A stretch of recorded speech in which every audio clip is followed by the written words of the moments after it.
네, 안녕하세요. 10월 19일 토요일 유클리드 기하와 비유클리드 기하 시간이 돌아왔습니다.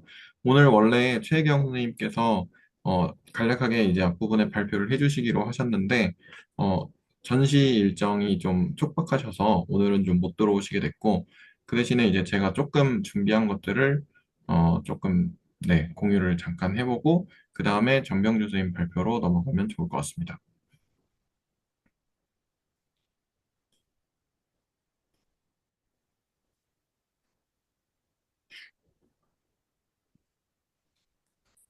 일단은 화면 공유를 했는데 보이시나요? 네. 네. 그러면 이거를 약간 잠깐 이렇게 돌려서, 잠시만요. 이렇게 돌려서 하면 조금 더 좋을 것 같아요.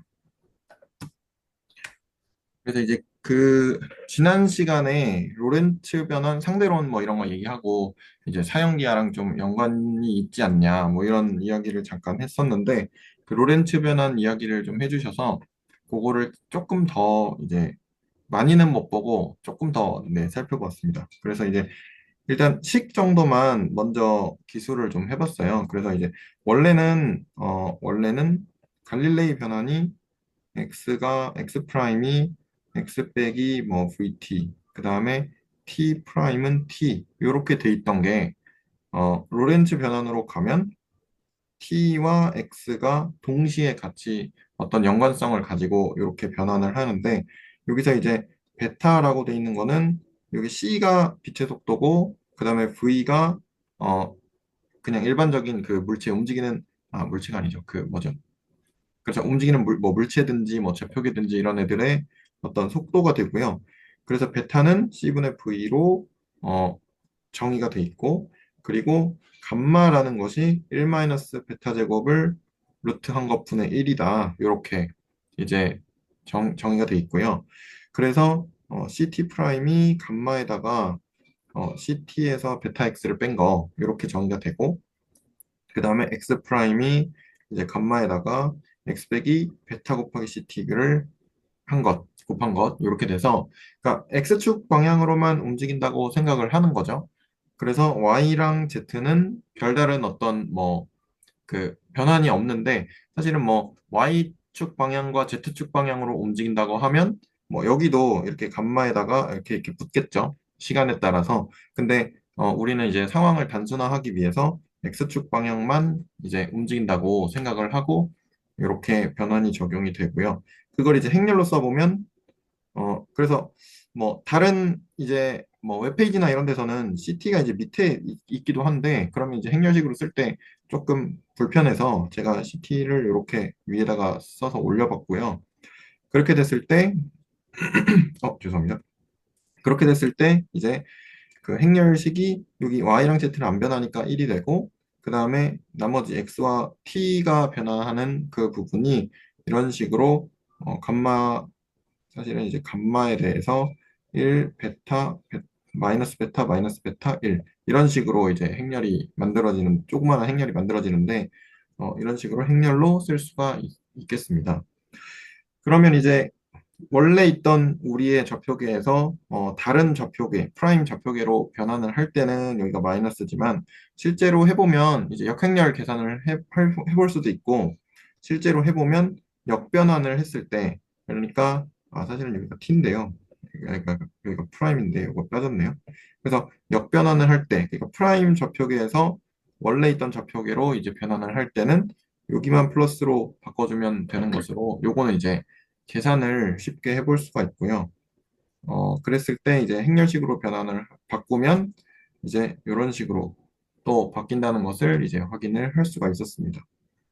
그래서 얘가 식으로만 이렇게 보면 뭐 계산이야 그냥 하면 할 수 있겠지만 식으로만 이렇게 보면 조금 잘 이해가 안 되는 부분이 있어가지고 좀 찾아보니까 관련해서 이제 민콥스키 시공간에 대한 자료가 좀 나오더라고요. 이게 이제 로렌츠 변환을 할 때 어떻게 그 도표로 그림으로 이제 시각화를 하느냐라는 측면에서 이렇게 민콥스키 시공간이라는 게 나오는데 그래서 이걸 이제 제가 이제 아직 완전히 이해를 하지는 못하고 어 일단 정리만 좀 해놨거든요. 조금. 근데 사실 정리도 지금 공부를 하는 중이라서 다 정리를 하지는 못하고 조금만 정리를 해놨는데 그래서 로렌츠 변환을 원래 이게 이제 우리가 생각하는 좌표계가 X와 CT라는 좌표계가 있고 어떤 물체가 있고 그다음 어떤 그러니까 사건이라고 하더라고요. 사건이 있고 그리고 우리와는 다른 속도 뭐 V로 뭐 운동하는 이제 어떤 좌표계가 있다. 그랬을 때 그 좌표계가 이런 식으로 얘가 요만큼 각도를 가지고 여기도 사실은 알파인데요. 요만큼 각도를 가지고 원래 이렇게 돼 있던 애들이 이렇게 쪼그라드는 그런 그래서 이제 평행사변형 형태로 이렇게 되는 그 좌표계로 변환이 되고 그래서 이제 사건 A라고 했을 때 기존의 좌표계에서는 이렇게 수직 방향으로 수선의 발을 내려서 그 시간과 공간의 위치를 체크를 했다면 이제 그 변환이 된 좌표계에서는 이 좌표계와 그러니까 이 좌표축과 이 좌표축에 평행하게 각각 평행하게 이렇게 그 얘도 사실은 이제 수선의 발을 내리는 거죠. 이 좌표계 기준으로는 그래서 이렇게 수선의 발을 내려서 어, 요 시간과 요 공간 위치에서 어떤 사건을 바라본다라고 이제 생각을 할 수가 있고, 그러면 얘를 조금 이제 바꿔서 이게 이렇게 CT 프라임 좌표계를 수직으로 사실은 여기가 이제 여기도 수직이라고 하더라고요. 여기도 수직인데 요 각도도 얘네 기준에서는 이제 수직이라고 이제 하는데 아직은 정확하게는 이해를 아직 못했고요. 그래서 좌표계를 이제 여기가 x 프라임, 여기가 ct 프라임 좌표계라고 했을 때 이제 빛이 가는 그 위치가 이렇게 되고 얘가 이제 빛의 속도로 가는 사건에 대한 이제 위치가 이렇게 되고요. 그랬을 때 아까 했던 CT와 X에 대한 좌표계가 어떻게 표현이 될 건가를 봤을 때 이런 식으로 표현이 된다고 네, 하더라고요. 이렇게 해서 이렇게 어쨌든 어떤 각도만큼 이렇게 벌어지겠죠. X 프라임하고 CT 프라임이다. 그래서 사실은 어떤 A라는 이제 지점에서 어떤 사건이 발생을 한다면 CT 프라임과 그러니까 프라임 좌표계에서 봤을 때는 이런 식으로 수선의 발이 내려져서 요 위치가 이제 그 사건이 발생한 좌표가 되겠고 그리고 그 뭐죠? 아 이게 프라임이 아니죠. 이게 프라임이 아니고 원래 좌표계인데 그리고 원래 좌표계에서는 그러면 이런 식으로 수선의 발이 내려져서 이런 식으로 수선의 발이 내려져서 이렇게 내려지겠죠. 그래서 요 위치와 시간이 이제 이 사건이 발생한 위치와 시간이 되는 것도 이제 네, 확인을 해봤고요. 확인을 해봤고 그래서 얘를 이제 그러면 수학적으로 기하적으로는 어떻게 해석을 할 거냐라고 했을 때 사실은 요 식 자체가 그 뭐죠? 이렇게 시간 제곱과 공간 제곱의 차이가 일정하다라는 식이 나온다고 하더라고요. 그래서 이것도 이제 정확하게 막 유도까지 해본 건 아니지만 이렇게 나오고 근데 이게 이제 쌍곡선의 방정식처럼 보이고 그래서 이제 구글에서 이제 저기 서치를 좀 해봤더니 알파 여기 요런 알파라는 것들을 알파 쌍곡각으로 이렇게 해서 우리가 이제 호도법 할 때 그 각 이런 식으로 했었죠. 호도법 할 때 여기를 세타라고 놓고 그랬을 때 뭐 요 넓이가 얼마냐, 요 호의 길이가 얼마냐 이런 것들을 했었는데 그래서 넓이의 중점을 맞춰가지고 요거를 좀 보더라고요. 그래서 쌍곡선을 이렇게 그려놨을 때 어떤 지점과 이제 원점과 이렇게 연결을 했을 때 요 사이각을 T라고 하면 그러면 이제 요 넓이가 이렇게 생긴 애들이 있잖아요. 그래서 빼보면 이렇게 생긴 애가 있는데 이 넓이가 2분의 1 t가 되는 지점에 요 각을 이렇게 t라고 했을 때 이걸 이제 쌍곡각이라고 정의를 하면 그러면 그 쌍곡선 요 점의 좌표를 그 하이퍼볼릭 코사인과 하이퍼볼릭 사인을 이용을 해서 이런 식으로 좌표를 표현을 할 수가 있고 그러면 요렇게 이런 이제 쌍곡 그 뭐죠? 쌍곡선에 있는 좌표 것들을 이용해서 그 변환을 로렌츠 변환을 해보면 얘가 이제 로렌츠 변환이 로렌츠 변환에 대해서 불변이라고 이제 했던 문서를 봐서 일단 여기까지는 그 정리를 좀 해봤습니다.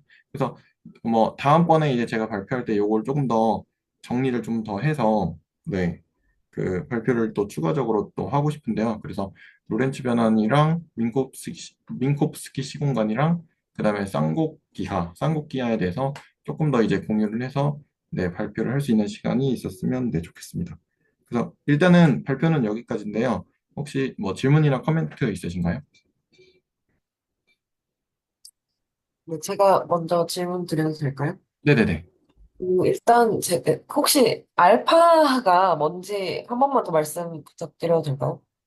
이게, 그거니까 저도 네, 정확하게 이해를 한 게 아니라서 이게 네, 정확한 설명인지 모르겠는데 여기서 이제 원래 이제 시각화를 했을 때 우리가 살고 있는 정지한 상태에서의 좌표계가 X랑 CT가 네, 이렇게 있잖아요. 네, 그리고 우리에 대해서 그러니까 정지한 관찰자에 대해서 V의 속력으로 멀어지고 있는 또는 뭐 가까워지고 있는 좌표계에 있는 사람이 있을 거잖아요. 네. 그러면 그쵸. 그 사람의 좌표계는 그 정지한 좌표계 기준으로 이렇게 알파 각만큼 어떻게 되죠? 이렇게 쪼그라든다고 해야 되나요? 아무튼 이렇게 무슨 말씀이신지는 알겠죠? 이렇게 네, 좀 네. 좁혀져서 그래서 이런 식으로 좌표계가 이렇게 생성이 되고 네, 된다는 것을 이제 알파라고 이렇게 하더라고요. 요 알파 각을 이용을 해서. 여기서 알파랑 A는 서로 크게 상관은 없는 거죠. 알파는 시공간 변화에만 쓰이고 A는 별개의 사건인 거죠. 네네, A는 그냥 네. 생기는 겁니다. 그러면은 이 알파가 밑에서는 2분의 1t에서 나오는 그 t로 갑자기 바뀐 건가요, 혹시? 이게 그러니까 그쵸, 제가 예. 아직 정확하게 이해를 못해서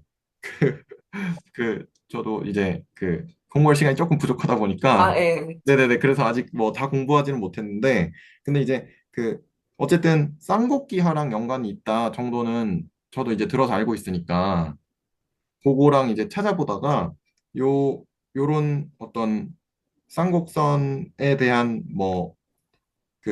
뭐라 그러죠? 이 쌍곡선에 대한 것들을 원래 우리가 이제 그러니까 원에서 기술을 할 때는 이런 식으로 세타로 해가지고 요 넓이가 얼마다 뭐 이런 식으로 기술을 하잖아요.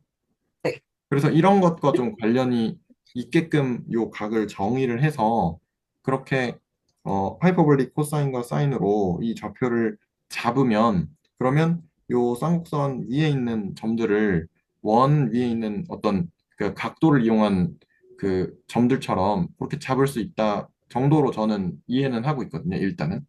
아, 네네. 네, 그래서 이 알파랑 t가 무슨 관계냐라고 물으시면 거기까지는 저도 잘 모르겠어요, 아직은. 네. 제가 사실 지금 들을 때 이해하기로는 알파랑 그러니까 그 T랑 알파가 같은 거거나 아니면은 사실 그쪽으로 이해를 하고 있었는데 제가 잘못 이해한 것 같아가지고 한번 근데 질문을 드리고 싶습니다. 제가 정리를 잘못한 걸 수도 있거든요. 아직은, 네, 다 이해를 하고 하는 게 아니라서. 아, 네. 네, 설명해 주셔서 감사합니다. 네네네, 감사합니다. 혹시 또, 네, 질문이나 코멘트 있으시면 해주시면 감사하겠습니다. 그 저희 컨스탄트 되는 부분 있잖아요. 네, 여기 그러니까 사실은 수학에서도 무슨 불변량 이런 것들에 대해서 조금 중요하게 보는 것 같은데 어 이게 조금 뭐 어떤 쪽으로 조금 의미를 가지는 가 사실 조금 그게 갑자기 그냥 저도 사실 이거에 대해서 그냥 너무 막연하게만 지금 생각이 되는 중이라 뭐 사실 질문 자체도 뭐 어떻게 구체적으로 잘 하지는 못하겠는데 근데 뭔가 그 컨스탄트라는 것에서 그러니까 그 지금 어떤 두 관찰자가 같은 사건에 대해서 그 보는 그 공간과 시간 자체가 다르다, 상대적이다라는 사실 그런 거잖아요. 그죠? 그리고 네네네. 그것을 이제 해석하는 건데, 그런데 이것만큼은 같다라는 거잖아요. 컨스탄트라는 건. 네네네. 그죠? 근데 그게 사실 조금, 이게 물리적으로 어떤 의미를 가지는 건지 혹시 조금, 그게, 그게 일단 제가 이해하기로는 이 좌표계에도 이렇게 관찰자가 살고 있을 거잖아요. 그리고 요 좌표계에도 얘는 이제 세모로 해볼게요. 이렇게. 관찰자가 살고 있을 거잖아요. 근데 어떤 사건이 벌어졌어요. 그러면 이 사건에 어떤 시간적 거리와 공간적 거리는 서로 다를 수 있어요. 각자는.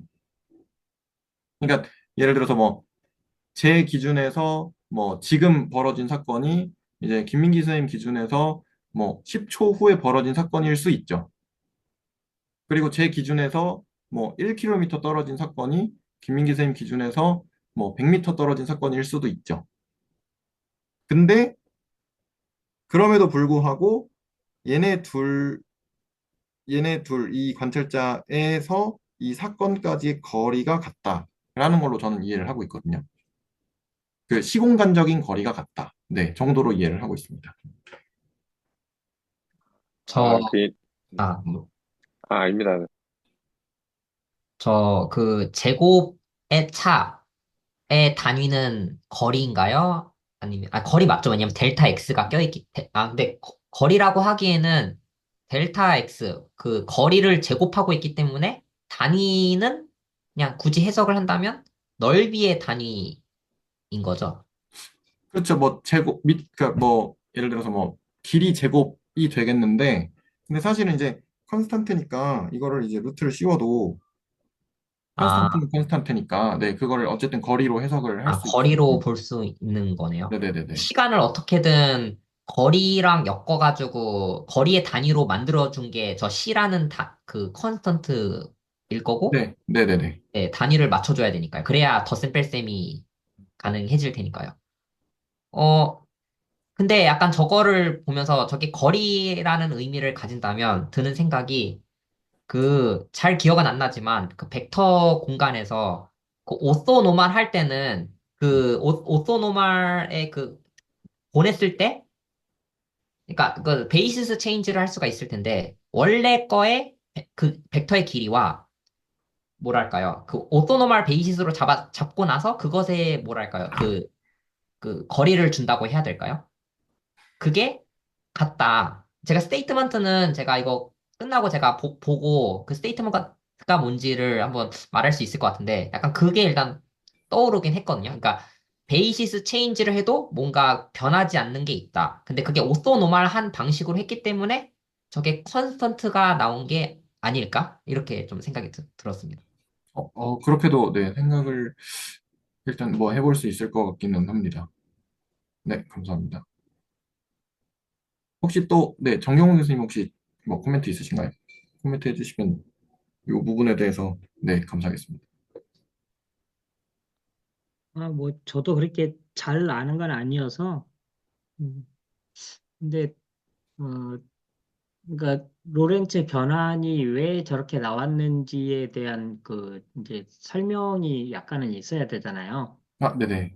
예, 그게 이제 저렇게, 그러니까 일단 한 축으로만 움직이고 있을 때, 그, 로렌츠 변환이 저렇게 주어진다는 관찰이 그 상대성 이론의 두 가지 가정 때문에 저렇게 된다고 알고 있거든요.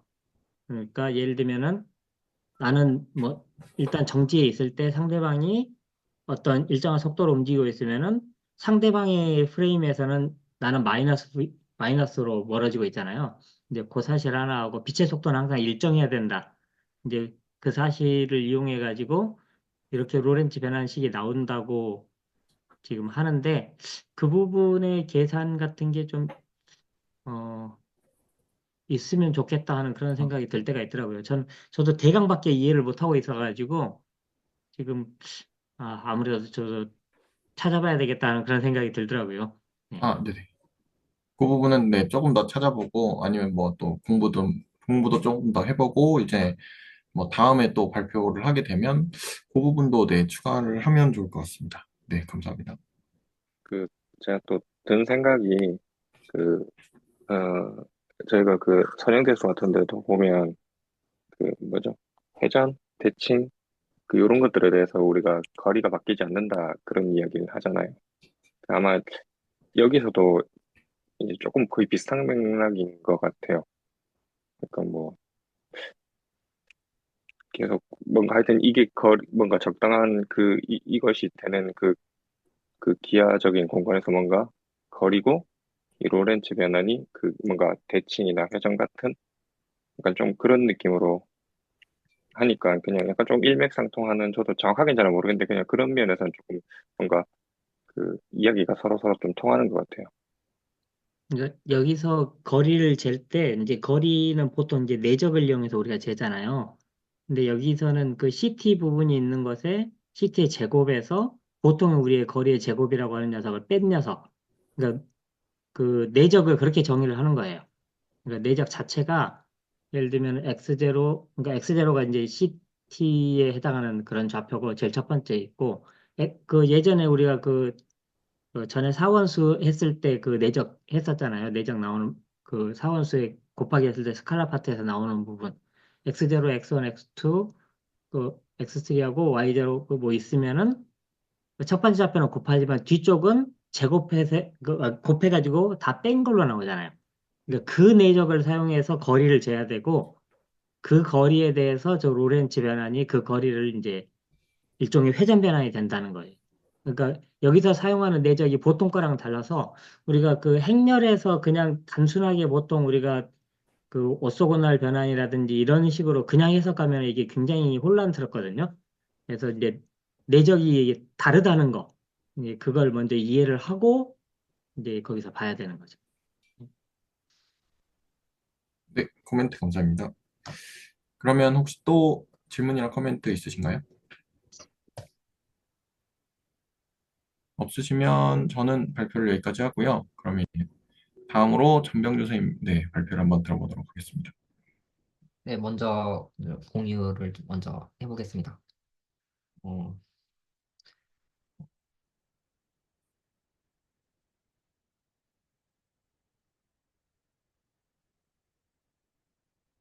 네, 네, 잠시만요. 공유 이렇게 하고, 어, 화면이, 네, 이렇게 하면, 아, 네. 그래서 저는 오늘 그 프로젝티브 스페이스를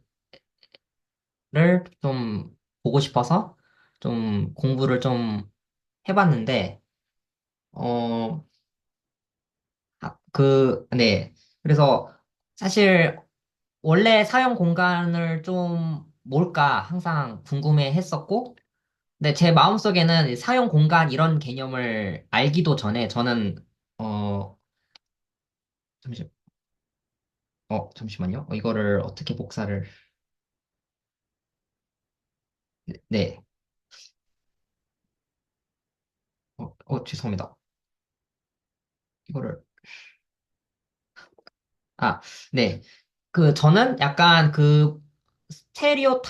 스테리오 그래픽 프로젝션이라는 그게 있잖아요. 저는 그게 옛날에 본 적이 있는데, 그게 항상 마음속에 있는 거예요, 그 그림이. 그, 어, 그래서 그거를 생각하면서, 그러면서 동시에 사용 공간을 좀 이번에 뭐 좀 여러 관점에서 좀 알게 돼야 하는 상황이어가지고 저는 처음에 사용 공간을 좀 보고자 위키피디아를 좀 참고했어요. 그래서 위키피디아를 처음에 봤고요. 그 위키에서 그 두 가지를 검색했는데요. 약간 실 사용 공간 해가지고 제가 키워드로 real, projective, plain 이렇게 한번 검색을 해서 한번 그냥 간단하게 한번 그냥 훑어만 봤어요. 그리고 두 번째로 컴플렉스, 프로젝티브, 플레인에서 복소 사용 공간이라고, 스페이스군요. 네, 스페이스라고 제가 검색을 했습니다. 이렇게 검색을 해봤고요. 또 참고한 게 유튜브에 보면 많이는 없었어요. 근데 프로젝티브 그냥 스페이스라고만 하니까 이게 대수기하 쪽에 주제로 하나가 있는 거예요. 그래서 그 영상에 두 개를 좀 참고했는데 간단한 영상을. 그래서 그렇게 하면서 제가 좀 보게 된 건데 먼저 그 첫 번째로 실사형 공간, 그러니까 Real Projective Space에 대해서 먼저 이야기를 좀 해보자면 먼저 어떤 집합이에요. 그러니까 어떤 공간인데 그게 집합으로 규정이 되는 것인데 우선 그 집합의 노테이션이 어떻게 할까? 네, 이 RPN, 그러니까 N차원, 실사형 공간에서 N차원 사용 공간인 거예요. 이렇게 쓰기도 하고, PRN으로 쓰기도 하고, 뭐, 이렇게 이거 말고도 더 있는 것 같습니다. 근데 저는 여기서 RPN이라고 이렇게 사용을 하겠습니다. 그러면 이 RPN의 그 definition이 뭐냐 했을 때, 이게 1차원 그러니까 N 플러스 1 유클리드 공간인가요?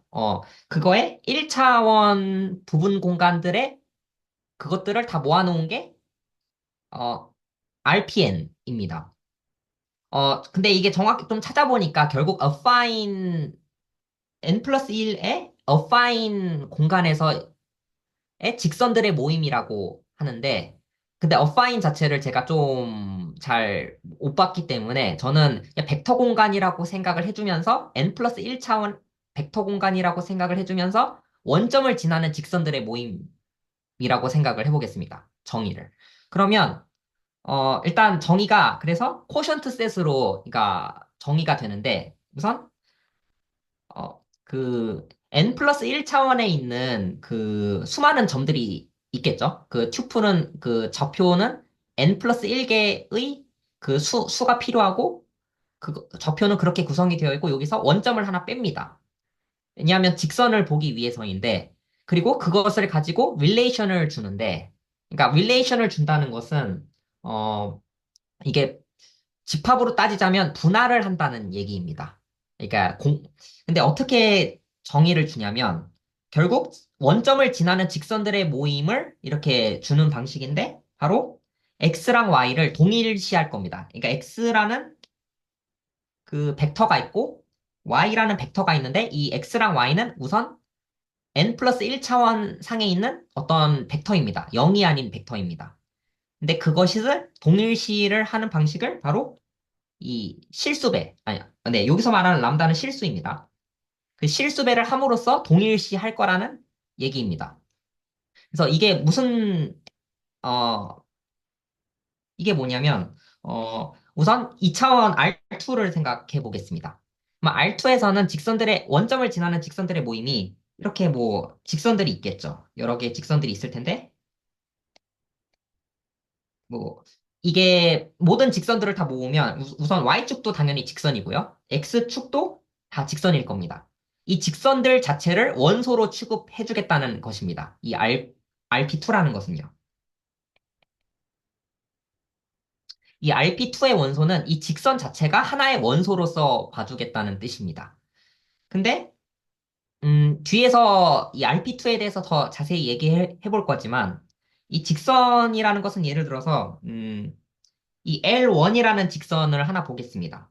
그러면 이 L1이라는 직선 하나는 어, y는 2x라는 직선이라면 얘는 1,2도 직선 위에 한 점이고 2,4도 직선 위에 한 점입니다.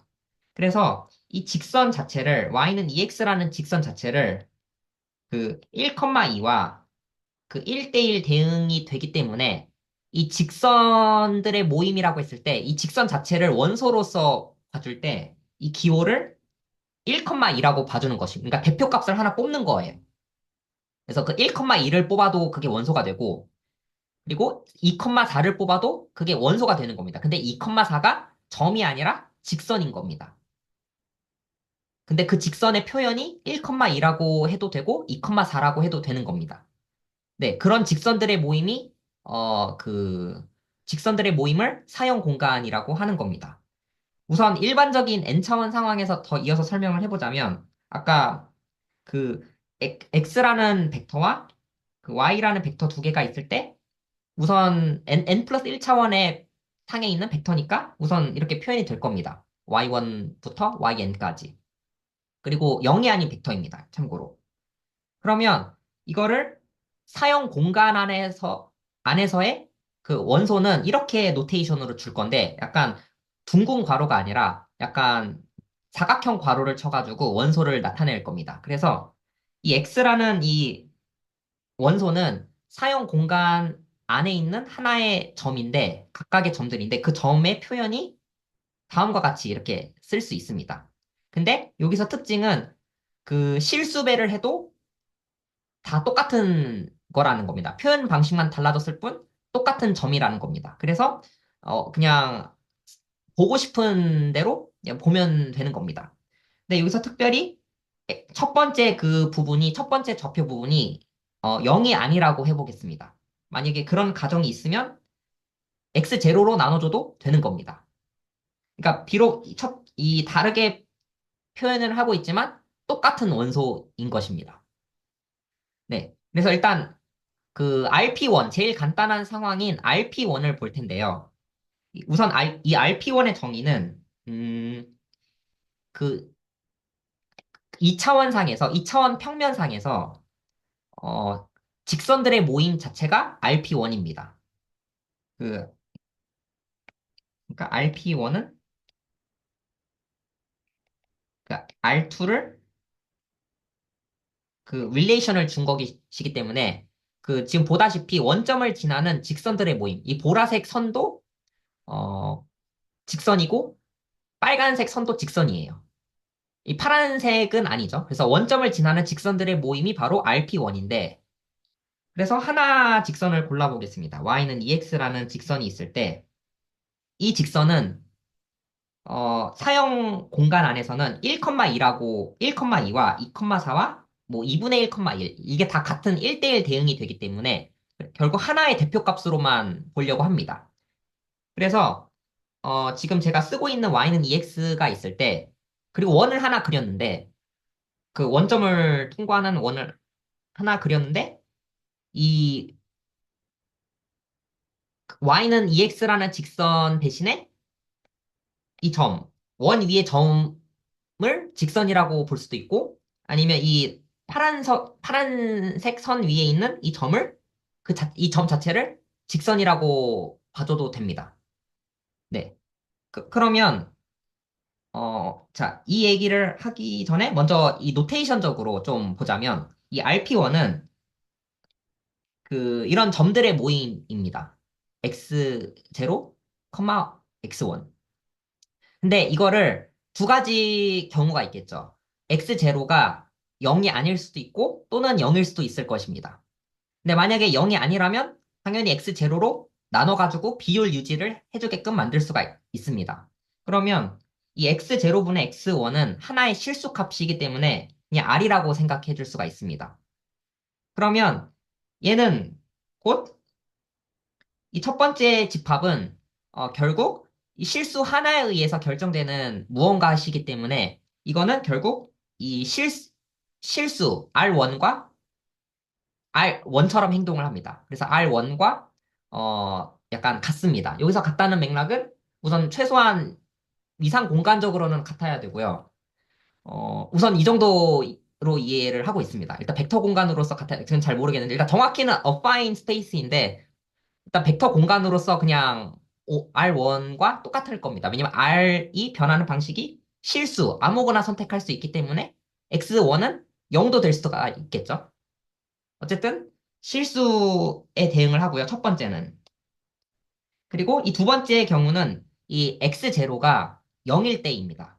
0일 때는 이 0, X1이 되는데 이 X1도 양변의 X1으로 나눠주겠습니다. 어, X0.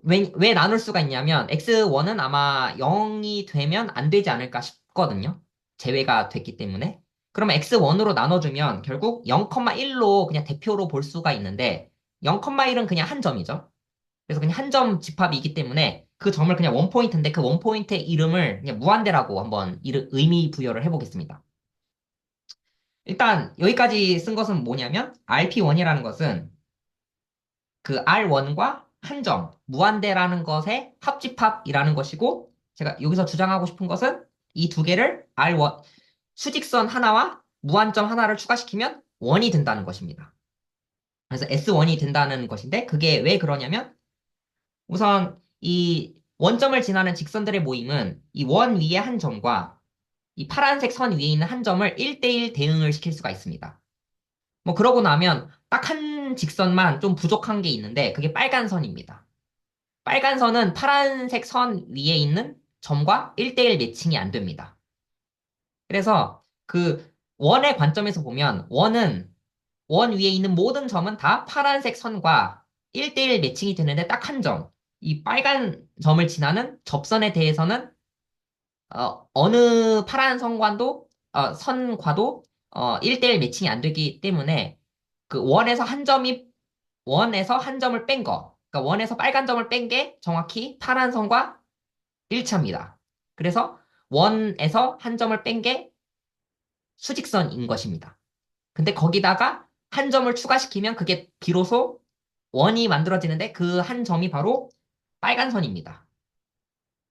이 한 점을 통과하는 접선이 빨간 선인데 어쨌든 이 빨간 선도 역시 원점을 지나는 직선이기 때문에 네, 그 점까지 추가를 시켜야 비로소 RP1이 됩니다. 그래서 RP1은 S1이 되는 것입니다. 그 수직선 플러스 무한점. 그리고 이 빨간 선을 무한점이라고 보는 것이고요. 빨간 점과 이 빨간 직선을 1대1 매칭시킬 수가 있으니까요. 네. 그게 RP1이었고, 이번에는 RP2를 보겠습니다. 이 RP2는, 원소는, 음, 이렇게 생겼죠? 좌표로는. 근데 여기서도 똑같이 해볼 건데, X0가 0이 아닐 때와 X0가 0일 때, 이거 두 개밖에 없겠죠? 합집합을 하면 전체를 만들어낼 테니까요. 그래서 디스조인트 유니언인데, 네. 일단 X0가 0이 아닐 때는 이렇게 나눠줄 수가 있습니다. 그러면 이 두 번째랑 세 번째 좌표는 그냥 자유도, 그냥 실수라고 생각을 해주면 결국 R1, R2로 표현이 되기 때문에 얘는 R2와 동형입니다. 그리고 X0가 0일 때는 이때는 사실 여전히 양변에 그 앞쪽이 0이지만 뭐 람다를 이렇게 곱할 수가 있어요. 0이 아닌 람다를 곱할 수가 있기 때문에 결국 얘는 그 1차원, 앞에서 봤던 1차원 사용 공간과 똑같이 행동을 합니다.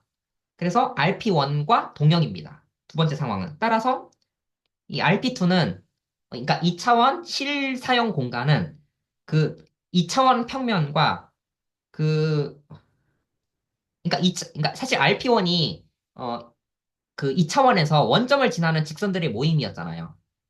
그래서 2차 평면 플러스 2차 평면에서의 원점을 지나는 직선들의 모임을 더해준 게 그게 RP2가 됩니다. 근데 얘는 공교로 좀 아쉽지만 S2는 아닙니다. 자, 이게 왜 그러냐면 이 상황을 보면 우선 RP2는 R3에서 그러니까 3차원 공간에서 원점을 지나는 직선들의 모임은 더 많겠죠. 이렇게 막 회전해서 생각을 해보면 그 원점을 지나는 직선들의 모임이 엄청 많을 겁니다. R3에서. 그러니까 역시 RP2도 직선들의 모임입니다. 원점을 지나는. 그랬을 때 제가 보라색을 그은 거는 원점을 지나는 직선들의 모임이고 빨간색 선도 다 원점을 지나는 직선들의 모임인데 이 빨간색 선은 바닥입니다. 그러니까 XY 평면 위에 있는 그 직선들을 표현한 겁니다. 그랬을 때 여기서 특징은 그 보라색 선에 대해서는 이 보라색 직선 대신에 이 구 위에 한 점, 이 구 위에 한 점을 직선으로 볼 수도 있고 또는 이 위에 있는 파란색 평면 위에 있는 한 점을 직선으로도 볼 수 있는데 동일시할 수가 있는데 저는 이 직선 대신에 그러니까 어쨌든 구 위에 한 점과 위에 평면 위에 한 점은 1대1 대응입니다. 그래서 정확히 그 구에서 맨 바닥 있죠. 그 바닥, 네. 그 원점을 제외한 구는 그 평면과 1대1 대응입니다. 셋적으로. 그러니까 집합론적으로 1대1 대응이기 때문에 동일시할 수가 있습니다. 근데 여기서 원점을 지나는 직선 중에서 그 XY 바닥 위에 있는 직선들은 하나만 있는 게 아니죠. 직선들이 여러 개가 있죠. 그래서 이 여러 개의 직선들을 포함시킨 게 바로 구인 것입니다. 그리고 이 여러 개, 사실 이 빨간색 직선들은 하나의 점으로 간주를 할 수가 있는데, 뭐 박스 쳐서 이렇게 간주를 할 수가 있는데, 컴마 해가지고 간주를 할 수가 있는데, 얘네들은 한 점이 아니고 여러 개의 점입니다. 무한 개의 점이 있습니다. 회전하는 것만큼. 그래서 한 점을 추가시킨다고 볼 수가 없는 것입니다. RP2는. 왜냐하면 바닥에 있는 직선들은 한 개의 직선이 아니라 빙글빙글 도는 그 직선들, 여러 개의 직선들이 있기 때문에. 그래서 RP2에 한 점을 추가시킨 것이 아니고 RP2에 여러 개의 직선들을 추가시킨 것입니다. 네. 우선 이렇게 확인을 할 수가 있고. 네, 어쨌든 그 2차원 평면과 그 1차원 사용 공간을, 한 차원 낮은 사용 공간을 디스조인트 유니언 한 개, 그러니까 유니언 한 개, RP2입니다. 그러면 이 R2는 일종의 RP2의 부분 집합으로 볼 수가 있겠죠. 들어있는 것으로 볼 수가 있겠죠. 그래서, 근데 R2의 원소를 그냥 X, Y라고 하겠습니다. 그리고 RP2의 원소는 이렇게 X, Y, W라고 하겠습니다. 그리고 이 W는 약간 무한점 역할을 해주는 것인데, 한번 그 2차원 평면에 있는 그 공간을 사형 공간으로 집어넣었을 때 어떻게 되는지 좀 한번 생각을 좀 약간 해봤습니다. 쉬운 예시를 가지고. 그래서 그 두 평행선이 있다고 해보겠습니다. 그 평면상에서. 이 두 직선은 만나지 않습니다. 하지만 이 두 직선을 R2에 있다고 간주했을 때는 만나지 않을 텐데 이것을 그 사형 공간으로 집어넣게 되면 이것은 y 대신에 w분의 y, 그리고 x 대신에 w분의 x를 추가시키면 됩니다. 그러면 이 w를 곱해주고 나서 그 연립을 해보면 그냥 빼주면 되겠죠? 아래에서 위로 빼주면 w는 0이라는 게 나오고 근데 이 두 개의 방정식을 동시에 만족하려면 y는 2x라는 관계식까지 만족을 해야 합니다. 그래서 솔루션은 당연히 w만 구해서는 안 되고 그 x, y, g 이 x, y, g를 다 언급을 해줘야 되는 것입니다. 그래서 w는 0인데 그러면 x랑 y는 아무거나 되면 되느냐 했을 때 그건 아닙니다. 그래서 그게 t, et 형태로 근이 나오게 됩니다. 네. 근데 여기까지만 봤을 때는 얘는 분명히 R3에 있는 점입니다. 그 사용 공간, 2차원 사용 공간 위에 있는 점이 아니고 분명히 3차원 상으로 해석해 준 겁니다. 그러니까 보고 있는 것입니다. 근데 얘를 일단 사용 공간으로 넣어주기 위해서는 그 비례식까지 만족을 해야 되기 때문에 이렇게 옮겨줍니다. 그러면 그러면 이 실수배만큼 곱하고 할 수 있기 때문에 여기서 t로 나눠줍니다. 그러면 1, 2, 0 이렇게 나오는데 이것을 해석을 해보면 일단 무한점에서 만난다는 뜻이고 왜냐면 w가 0일 때가 무한점이라고 보고 있는 거거든요. 그래서 이 문제에서는 기울기가 2짜리인 직선이었습니다. 두 직선이었는데 이 두 직선에서의 교점은 존재합니다. 사용 공간에서는 존재하는데 그게 박스 친 1, 2, 0입니다. 그래서 그 무한점이 바로 하나 존재하고 1, 2, 0입니다.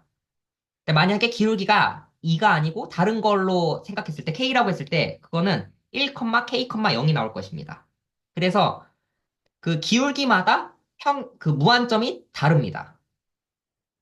그래서 그 무한점들을 다 모은 게 여기서는 그 line at infinity라고 하는데 제 생각에는 이 원이 만들어질 것 같거든요. 왜냐면 아까 그 사용 공간 1차원 사용 공간만큼 추가시킨 것이기 때문에. 근데 그거는 좀 생각을 해봐야 될 것 같고. 그래서 결론은 평행한 기울기마다 다른 무한점을 갖는다는 겁니다. 네. 그래서 여기까지가 일단 실사용 공간에 대한 얘기였고요. 사실 복소 사용 공간도 똑같습니다. 정의는 그냥 그 전체 집합이 그냥 복소 공간이고요. 그래서 n차원 복소 사용 공간은 그 n 플러스 1차원 공간에서의 원점을 지나는 직선들의 모임입니다. 근데 우선 여기서 특징은 n 플러스 1차원, n 플러스 1 복소 공간은 실수에 대해서는 두 배죠. 그러니까 en 플러스 2 차원이죠.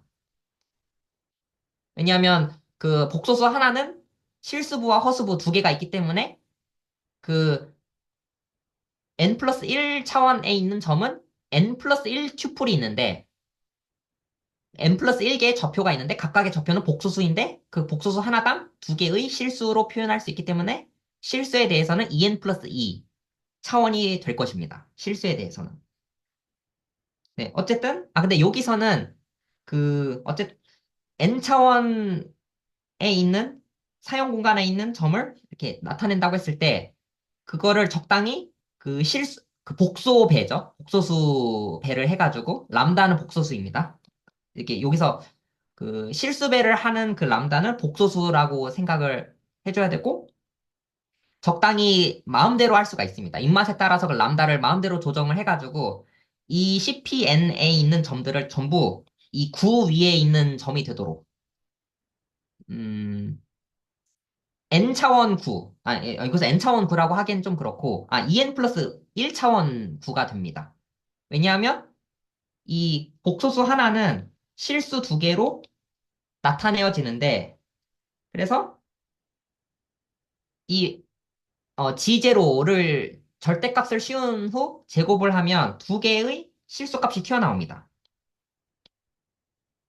네, 여기서 두 개가 나오고요. A제곱 더하기 B제곱 형태가 나오고 이 G1 쪽에서도 뭐 A제곱 더하기 B제곱 형태가 나오고 하기 때문에 우선 2n 플러스 2개의 항이 있습니다. 그것을 다 제곱한 다음에 더한 방식은 그래서 1이 되는 방식은 약간 차원이 높은 구가 반지름 1짜리 구가 되는 것인데 여기서 차원이 하나 낮아집니다. 방정식 하나가 추가됨으로써 그래서 2n 플러스 2 구가 아니라 2n 플러스 1 차원 구가 됩니다. 그것은 왜냐하면 예를 들어서 x제곱 더하기 y제곱 더하기 g제곱은 1이라는 구는 2차원 구라고 말을 하죠. 네. 그래서 2n 플러스 2개의 항으로 구성된 그 제곱의 합은 2n 플러스 1차원 상에 있는 구로 볼 수가 있습니다. 그래서 이 사용 공간에 있는 점을 전부 다 스케일링을 해서 2n 플러스 1차원 구 위에 놓이도록 만들어줍니다. 네. 그래서 지금 이 CPN은 정확히 CPN은 일단 2n 플러스 1차원 상에 일단 놓여지게 됩니다. 근데 여기서 더 작업을 하는데 이 두 점이 그 람다배를 했을 때 같아지는 거는 그게 사용 공간 위에 있는 점의 특징이죠. 근데 이 람다의 크기를 1로 주면 이거는 자유롭게 이동을 할 수가 있습니다. 네. 근데 그 람다가 1이라는 것은 애초에 람다가 복소수였기 때문에 결국 이 복소수 절대값 람다가 1이라는 것은 S1 위에 있는 점이 됩니다. 네. 원입니다. 그래서 근데 이만큼도 무시할 수가 있기 때문에 그것도 하나 그래서 S1만큼을 나눠줘야 비로소 CPN이 됩니다. 그러니까 그 잘라주지 않았을 때는 그 실수배만큼이 다 다른 걸로 보고 있는 상태인데 여기서 람다가 크기가 1이면 정확히 9 위에 다시 놓이기 때문에 그만큼 잘라줘야 되는 것입니다. 그래서 S1만큼 잘라줬을 때 CPN이 되는 것입니다. 네. 근데 n이 1일 때를 한번 살펴보겠습니다. n이 1일 때면 그 S3 코션트 S1이 되는데 이 CP1은 우선 S2와 같아집니다. 그래서 이것을 설명하기 위해서 똑같은 방식으로 해보면 그 CP1에서는 처음에는 좌표가 두 개가 있습니다. 근데 G0가 0이 아닐 때와 G0가 0일 때로 나누어서 보면 0이 아닐 때는 이렇게 나눠줄 수 있으므로 하나의 복소수가 다 결정을 합니다. 그래서 하나의 복소수로 다 나타낼 수 있기 때문에 복소수와 복소수 집합과 같아지고 이것은 R2 평면과 같습니다. 그리고 G0가 0일 때는 이 G1이 되는데 양변에 G1으로 나눠주면 0,1이 됩니다. 그리고 이 0,1을 한 점이라고 생각을 해서 그냥 무한점이라고 그냥 노테이션으로 쓰겠습니다. 자, 이렇게 해주면 우선 이 그림을 보면 그 바닥이 바로 복소수 집합입니다. R2 평면이고, 그럼 아까 상황과 같이 이 구에서 북극점 하나를 빼면 이 구 위에 한 점과 이 바닥에 있는 한 점은 1대1 대응이 됩니다. 네. 근데 여기서 북극점 하나를 추가시키면, 그때 비로소 9가 되는데, 그게 S2가 됩니다, 일단은. 근데 정확히 한 점만 추가시키면, 그 복소 평면 위에다가 한 점만 추가시키면 CP1이 되는 것입니다. 여기서는 뭐, 무한점이 직선들의 모임이 여러 개 있거나 그러지는 않은 상황이죠. 왜냐하면 저 0,1 자체가 원 포인트이기 때문에. 그리고 그 지제로가 0이 아닐 때는 평면이 만들어졌고 평면 위에 정확히 한 점을 추가시키는 상황이기 때문에 CP1은 S2와 뭔가 같아지는 겁니다. 네, 그래서 CP2도 해보면 우선 CP2는 이 지제로가 0이 아닐 때는 두 개의 복소수에 의해서 그 표현이 되기 때문에 C2이고 C2는 실수상에서는 R4입니다. 4차원 공간입니다. 그리고 G0가 0일 때는 CP1과 같아집니다. 네, 왜냐 두 개의 비율로 이루어져 있기 때문에 CP1과 같아져서 CP2는 C2와 CP1의 유니온으로 되어 있습니다. 그리고 네, 근데 벡터 공간으로 생각해주고 있지만 사실 affine space라는 겁니다. 이 C2는. 네, 그래서 여기까지가 바로 복소 사용 공간에 대한 이야기였고요. 어, 그리고 약간 피타고라스에 대해서 잠깐 얘기를 하고 싶어서 이게 이 일단 음, 수직선과 한 점을 뺀 원은 똑같다고 이야기를 했었죠. 그래서 이 마이너스 1,0을 약간 무한점 같이 생각을 해주고 한다면 이 Y축과 Y축 위에 한 점과 원 위에 한 점은 1대1 대응입니다. 그래서 여기서 P와 P 다시는 1대1 대응입니다. 그래서 이 Y축 위에 임의의 한 점을 선택을 하면 그 Y축 위에 한 점과 마이너스 1,0을 연결을 해주면 원 위에 한 점 유일하게 결정이 됩니다. 그리고 반대로 반대도 성립합니다. 원 위에 한 점을 골라주면 그 마이너스 1,0과 연결을 지으면 그 어, 직선 위에 한 점과 대응을 합니다. 근데 여기서 이 t를 변수로 줄 것이고 유리수라고 해보겠습니다. 그러면 점 A와 점 P를 지나는 직선의 방정식을 세우면 우선 기울기는 1분의 t입니다. 1분의 t가 기울기고 한 점 마이너스 1,0을 지났기 때문에 직선의 함수는 y는 이렇게 t 괄호치고 x 플러스 1이 됩니다. 기울기가 t고 네, 기울기가 t고 한 점 마이너스 1,0을 지나는 직선입니다. 그리고 반지름이 1이기 때문에 원의 방정식은 x제곱 더하기 y제곱은 1입니다. 그러면 이 파란색 직선은 원과 두 점에서 만납니다. 여기서 자명한 점은 마이너스 1,0이 교점이고 나머지 P 다시가 새로운 점인데 이 새로운 교점, 이 점을 구하기 위해서는 연립해야 합니다. 그래서 그냥 자연스럽게 이 직선과 원을 연립하면 y 대신에 그러니까 y를 소거하기 위해서 대입을 하면 계산을 해주면 x에 관한 식이 나오고 인수분해를 하는 과정에서 x 플러스 1은 자연스럽게 있습니다. 인수로. 뭐 나머지 파트를 보면 나머지 근은 다음과 같이 어떤 분수가 나오고 그리고 y 값을 구하기 위해서 그 대입을 하면 y 값도 얻어집니다. 교점이. 그래서 그 p 다시 교점은 p 다시는 원 위에 있는 점인데 이 p 다시의 점은 바로 x, y인데 이게 다음과 같이 됩니다. 근데 이 p 다시 위에 있는 점은 일단 원 위의 점이죠. 그래서 원 위의 점이라서 그냥 대입은 할 수 있습니다. 이렇게 대입을 하고 나면 여기서 식을 변형시키기 위해서 분모의 제곱만큼을 어, 곱해주겠습니다. 그러면 형태가 a제곱 더하기 b제곱은 c제곱이 나와서 만약에 a, b, c가 양수이고 하면 이게 피타고라스 정리의 역이 성립하므로 직각삼각형의 세 변으로 볼 수가 있습니다. 그래서 여기서 t에다가 이게 유리수라고 했기 때문에 사실 쉬운 점, 정수라고 생각을 해도 아무 점을 대입을 하면 그러니까 파이타고리안 트리플, 피타고라스 수 세 쌍을, 그러니까 쌍을 얻어낼 수가 있습니다. A, B, C를 얻어낼 수가 있습니다. 무한히 많이. 근데 중간에 빈틈들이 있는데 이 빈틈을 메꾸기 위해서 여기서 이 유리수라고 했으므로 A분의 B라고 해보겠습니다. A와 B는 그 서로소라고 가정을 해보겠습니다. 그러면 A와 B는 정수가 되겠죠. 그래서 T 대신에 A분의 B를 대입을 해서 다시 정리를 합니다. 한번 예쁘게 정리를 해주면 이렇게 나오는데 여기서 A와 B는 서로소입니다. 아, 잠깐만요. 그 혹시 t를 a분의 b로 치환한 게 그냥 왜 하신 건지 네. 여쭤봐도 될까요? 일단 유리수이기 때문에 정수의 관점에서 보고 싶은 겁니다. 아, 네네. 네.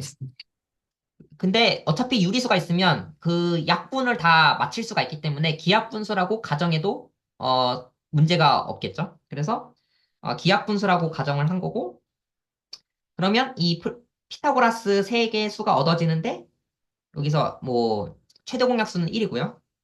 그러면 여기다가 한번 그 서로 소인 상태로 몇 개의 점을 한번 대입을 해보겠습니다. 그래서 2, 그러니까 2,1을 아닌가. B에다가 2를 대입하고 A에다 1을 대입하면 3, 4, 5가 정확히 얻어집니다. 네. 그리고 3, 2를 넣어주면 뭐 우리가 잘 알고 있는 그 다른 피타고라스 수가 얻어지고 그래서 제가 외우고 있는 피타고라스 수가 이 5가지거든요. 그래서 이렇게 5개가 이렇게 정확히 얻어집니다. 이런 식으로 하면 원하는 피타고라스 수를 무한대로 얻어낼 수가 있는 것입니다. 네, 일단 여기까지 하면서 제가 사용 공간을 하면서 오늘 갑자기 든 질문이 이 사용 공간은 공간이죠. 사용 공간은 공간인데 보통 공간이 있으면 공간 위에 함수를 정의를 하겠죠? 할 수가 있는데 보통 사용 공간에 있는 점의 특징이 그 노테이션적으로는 이렇게 브라켓 박스를 친 후 이렇게 표시를 하기 때문에 그냥 사실 어떤 다항식이든 유리식이든 나타낼 수는 있을 것입니다. 그냥 그러니까 뭐 변수들의 그 사칙 연산으로 나타낼 수는 있을 것입니다. 근데 이렇게 하면 되는 것이 아닌가 하는 생각을 했는데, 근데 이 사용 공간 위에서 정의되는 함수를 찾는 게 자명하지 않다는 팩트도 알고 있어가지고, 그러면 그 사용 공간 위에 그 함수를 어떤 함수들이 사용 공간 위에 있는 함수들인가? 이게 좀 궁금한 포인트고, 어, 그, 네, 일단, 그렇습니다. 네, 여기까지. 그러니까 그게 자연스럽게 든 질문이었고요. 그래서, 네, 발표는 여기까지입니다.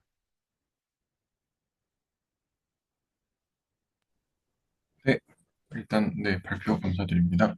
혹시 질문이나 코멘트 있으시면 네, 해주시면 감사하겠습니다.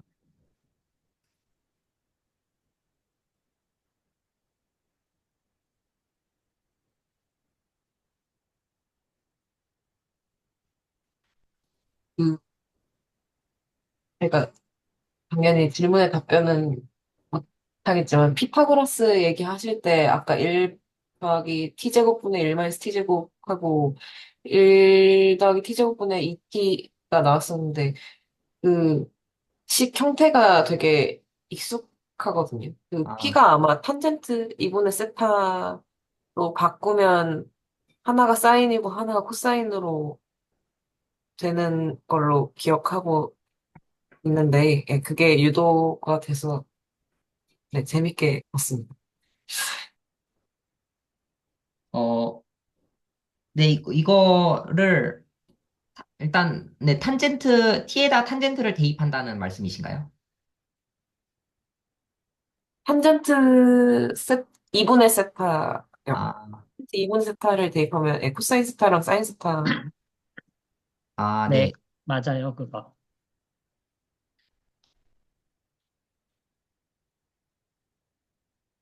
예, 그 t를 뭐라고 그러니까 아까 그 마이너스 1,0이라는 점에서 그 아까 p라는 점을 잇는 그 직선 있잖아요. 그 직선하고 x축하고 이르는 각을 세타라고 두면은 그 t가 탄젠트 세타가 되잖아요. 네. 그렇죠? 근데 이제 p 프라임하고 원점하고 이루는 각을 생각해 보면 원주각 정리해서 그게 두 배의 세타가 되거든요. 네. 그래서 p 프라임의 좌표는 코사인 2세타하고 사인 2세타의 페어가 되는 거죠. 네. 그쵸. 예. 그러니까 코사인 2세타가 그 탄젠트 세타로 표현하는 그 두 배합 공식, 탄젠트로 표현하는 공식이 있잖아요. 그것하고 당연히 일치할 수밖에 없죠. 그걸로 네. 나와야만 돼요. 그래서 상가함수를 써서도 뭐 보일 수는 있어요. 그러니까 예를 들면 사인 2세타 같으면은 두 배의 사인 세타하고 코사인 세타의 곱인데 그 두 배의 탄젠트 세타에다가 코사인 제곱 세타를 곱한 게 되잖아요. 근데 그 코사인 제곱을 1 플러스 탄젠트 제곱분의 1이라고 바꿔주면은 1 플러스 t 제곱분의 2t라는 걸 확인할 수가 있죠. 예를 들면. 그래서 어, 예, 대충 잘 알려져 있는 거고 그 다음에 아까 그 피타고라스 세 쌍을 했을 때 이게 논리적으로 이제 약간은 결함이 있어요. 그게 뭐냐면은 x제곱 더하기 y제곱, 아까 뭐 a제곱 더하기 b제곱이 c제곱이 되는 정수 abc 쌍을 찾는 게 목표잖아요.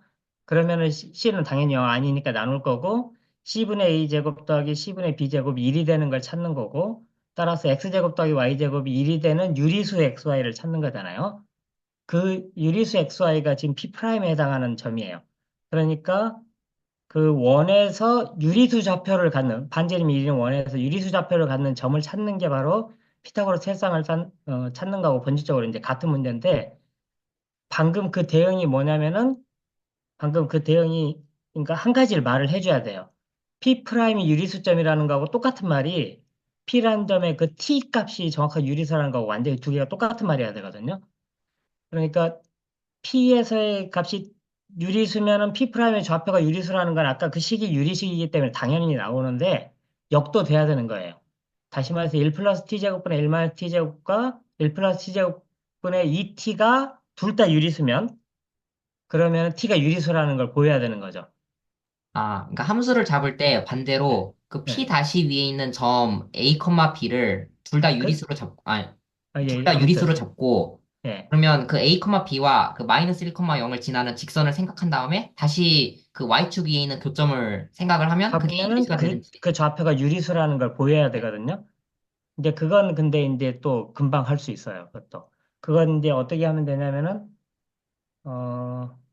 쉽게 할 수 있는데 지금 갑자기 생각이 안 나는데 어, 탄젠트 세타를 코사인 2세타와 사인 2세타의 유리식으로 쓸 수가 있거든요. 그래서 코사인 2세타, 사인 2세타가 유리수면은 탄젠트 세타가 유리수라는 것을 보일 수가 있어요. 그래서 그걸 이용하면은 그 두 개가 완전히 1대1 대응이라는 걸 보여야 아까 그 피타고라스 세쌍에 관한 그 논리가 완성이 되는 거예요. 네.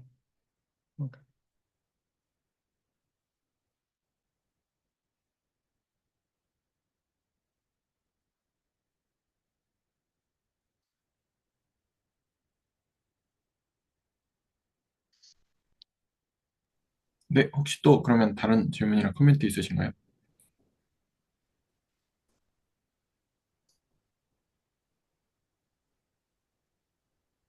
없으시면 일단 네, 전병주 선생님 발표는 네, 여기까지 하고요. 네, 좋은 발표 감사드립니다. 그러면 오늘은 여기까지 하면서 네, 정리를 하는 것도 괜찮을 것 같습니다. 네, 그러면 레코드는 일단 중지하겠습니다.